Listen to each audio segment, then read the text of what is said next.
Okay, yeah, I have another story for you guys. I'm freaked out again.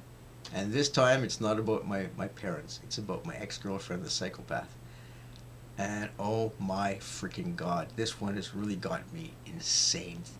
Since last night, I can't believe it. I'm freaking traumatizing again, thinking about her and getting scared again.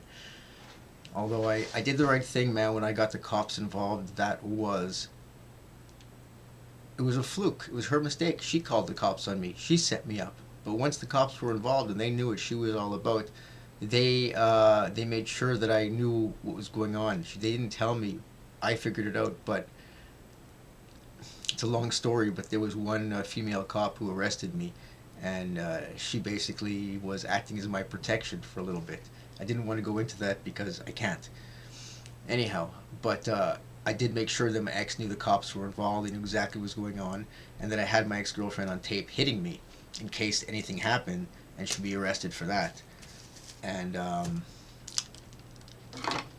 and at the end of the day, the problem was not mine; it was hers. Because if her bigger organization found out how much she had screwed up with me, that I was smarter than she thought, and that she had called the cops and got them involved in between us, then it was her life that was at risk, not mine.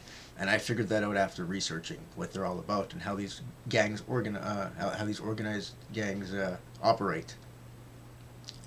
They don't kill the innocent. They kill the people. They kill their own. Is the end of the day. I mean, and that's really what I call the psychopathic karma. Is that most true psychopaths, they end up involved with other psychopaths because those are the only ones who will handle them and deal with their personalities. And unfortunately, one of those psychopaths will always eventually turn on the other one. And at that level, it usually means a bullet to the head. I've seen so many examples of my ex-girlfriend's friends killing one another since I've known her through the newspapers that it's been shocking. I mean, she's involved with homicide on a regular basis since she's in her early 20s, and now she's in her mid 40s. So there's something that I've got to tell you guys. It happened last night. I didn't mean for it to happen. It's another fluke, and it's freaked me out. And I can't say very much. As a matter of fact, I'm going to go back on my videos if I can and darken them so my face is not visible. Otherwise, I may redo all my videos, upload them, because I have so many. I have like 200 that haven't been uploaded. Let me get to the story. Okay.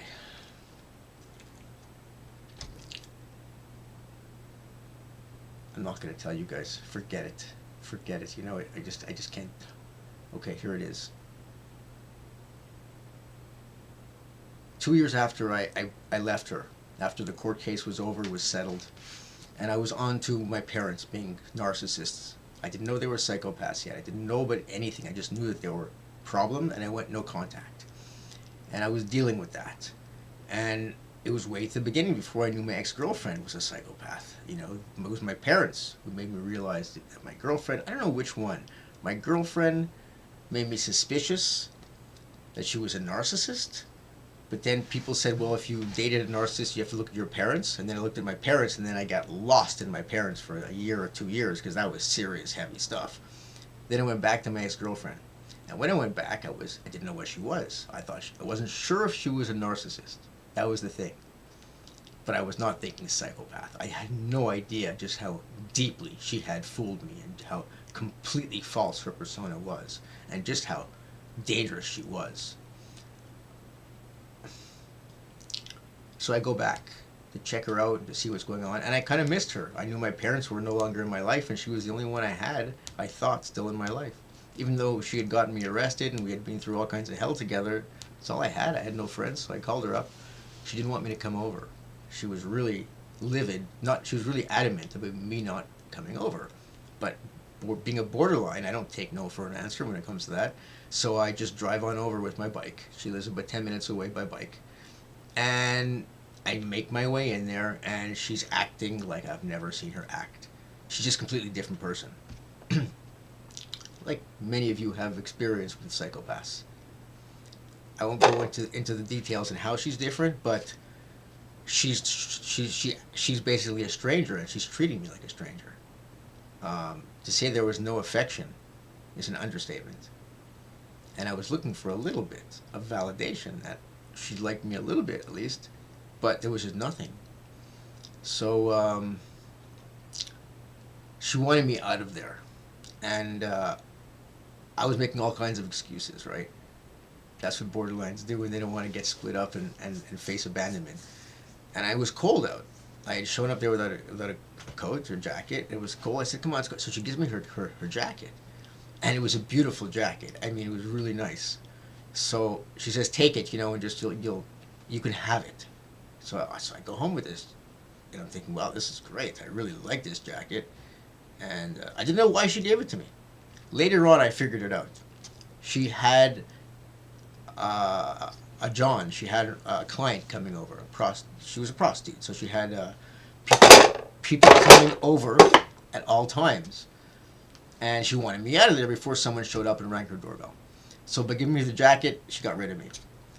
The very next day, maybe 2 days later, but I think it was the next day, I wanted to see her again, and as I was going to leave, I was going to take the jacket, but I thought maybe, at the last moment, I thought maybe she'll give me her other jacket, because her other jacket's really nice. I mean, the one she gave me was nice, but it was a little bit older. And she had another one, and something in my mind, I'm not that kind of guy. I mean, but I didn't know what she was all about. She had cost me $4,500 in legal fees and a lot of problems. So so I was thinking, well, I got this jacket. I remember when she gave me that first one, I thought, well, that's like maybe $100 off what she owed me. I wanted the other one. So I thought, maybe if I don't bring a jacket, she'll give me the other one. And I didn't even know why she was throwing me out. It was just like, I was just going by the feeling. I get there, again, she doesn't want me to stay for more than an hour. I say it's cold out. She gives me the jacket. I want to tell you the brand name, but it was like, I couldn't believe it happened. I hadn't planned it, but I thought it might, and it happened. An hour later, I'm back with the other jacket, and I have both of them. And these are heavy winter down jackets, brand name. And what I found out after wearing it for a while, the nice one, the one that I got the second day, was that it was worth about $1,000 or more.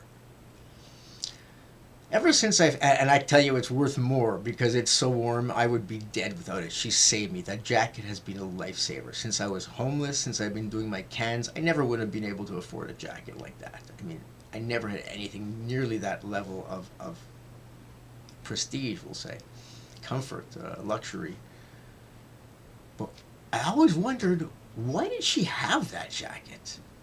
Okay, she was a prostitute. Yeah, she probably made a lot of money doing all kinds of drugs and everything. She was into everything, right? She was part of an organization. So there was no doubt about it. She had money as much as she needed.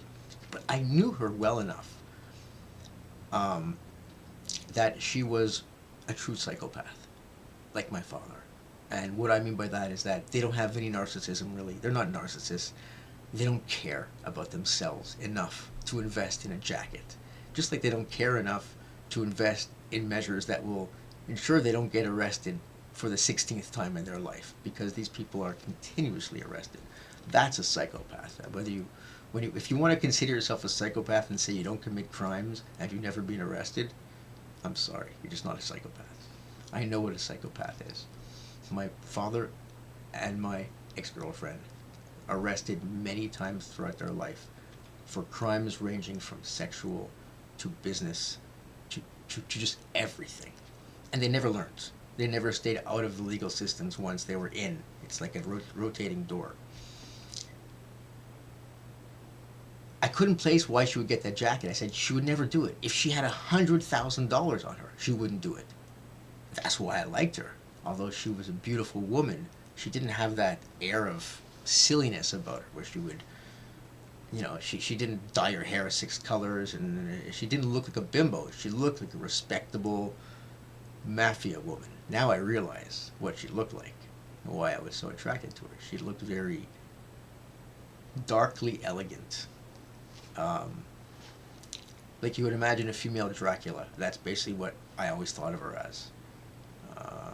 She was unique, no doubt about it. She is. And I see her once in a while, and she does not leave her house because she is always under conditions.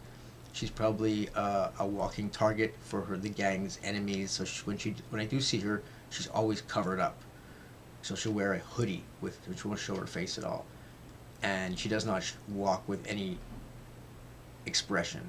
She's really the deal. I mean, she was diagnosed, so I couldn't place where she got that jacket, and I couldn't figure it out. Okay, and I've been wearing it. It's been great. Okay, I can tell you what happened last night. I'm reading the news about a huge organized crime trial going on elsewhere in the world. I don't want to give details about it, but you would know if you read the crime pages what I'm talking about. But there's a huge trial going on. And I'm looking through the various reports over the past few months, and one makes a reference to my country. And there's a connection. And it's huge to think that this huge international drug trafficker has a connection to my country. So everyone's very intrigued who it is. So I do some research, and I find someone in Canada writing about who this connection was. And I'd never heard of him. And it's not in my province. It's across the other side. So what I start doing, and of course this is how I found out everything about my parents and my exes, I start researching that guy. In other words, I found out his name, and then I start doing research on him through other means. It's like you take something, I won't go into how you do it, and I found a connection. I found a connection to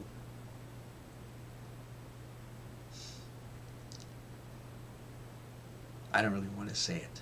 My ex-girlfriend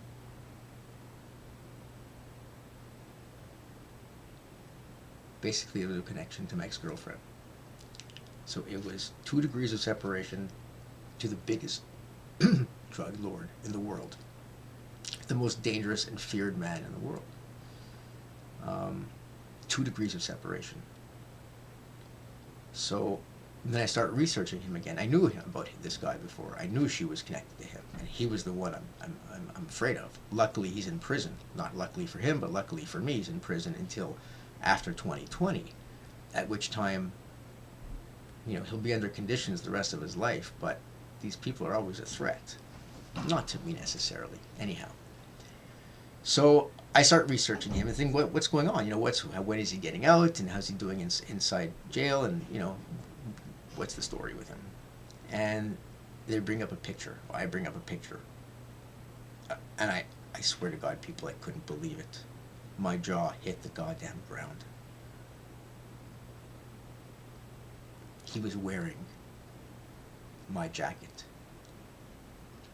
And then I remembered that when she gave me that jacket, she said, this one's better for you anyways. The one I gave you yesterday's for a girl, but this one's more for a guy.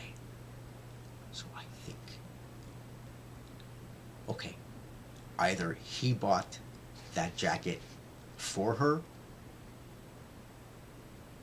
or that jacket was his, and when he got arrested, it was left behind, and she ended up with it, and I ended up with it, which would mean I have the jacket of a killer. Now I'm going to delete this video in a couple of days. I've deleted a few videos I've uploaded, but I just had to tell you guys that. It is unbelievable. But it makes total sense.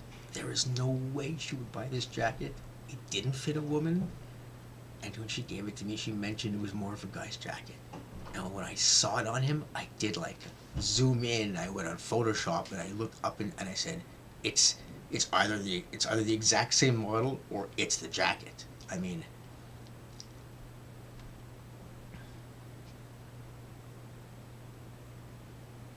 I hope it's not the exact same one, but there's no doubt about it who bought it for her now, and that guy is a very, very dangerous individual. It doesn't mean I'm in danger, but it does mean that I was in a huge amounts of danger, and I got extremely lucky, just like with my mother and father, who managed to kill my brother. I got away from my ex, and she ended up serving time because she was using me as an alibi. And then I got out in time. I got the cops. She got the cops involved, but then I went back with her, so she thought I was still going to be her alibi. And then I split, and when I split, I mean, I just disappeared. And she couldn't find me. I moved, I changed my phone number, my email, closed my Facebook and everything.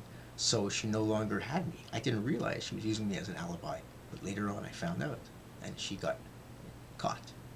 The probation officer eventually knew that I was not in, I was being used, and I did not know anything, and that she was actually still seeing her her comrades in psychopathy. And what could I say? Since I've been involved with her, probably the most horrific crime related to her and her gang on this side of the globe was in this country, where 3 guys she knew, 4 guys, 2 of which knew each other since childhood. One's bringing in a massive amount of drugs and asks the other 3 for help in some way, and those 3 end up killing him to take his share. I mean, sick, an cold-blooded assassination. And they were already going to make $1 million each, millions each, but they wanted millions and millions. See, those are narcissists. Those are narcissistic psychopaths. My ex-girlfriend and my father don't have that in them. They may want a lot of drugs to use, they may want a lot of sex to have, but, they are in it for the here and now. Whereas a narcissistic psychopath is trying to accumulate power and wealth and grandiosity, but a real psychopath, the cold, callous psychopath, is like a serial killer that doesn't want any kind of recognition and deals in the real grime and the real vile disgustingness of it. Okay. I had to tell you that story because I am freaked out. It just all coming back to me. How deep I was and how close I was, because there's so much I cannot tell you guys, because in case it ever comes back and they find this video, I don't want them to ever think that I told any secrets or revealed anything, which I really didn't. I really didn't. And not only that, but I have nothing against them or her, really. They do their thing. And that's what I told her when the cops were involved. I said, the cops don't want to bother you. They don't want to arrest you. They know what you guys do. I mean, it's no secret to anybody. They just don't want you involving innocent guys like me, which I was. Because I knew I wasn't the only one. Once I had researched psychopaths and I realized what she was doing to me, I was like, okay, I'm not the only one. She's done this to many guys. And I'm going to bring it to her attention because that's the best I can do, and it's also what gives her an out. Okay, that's it.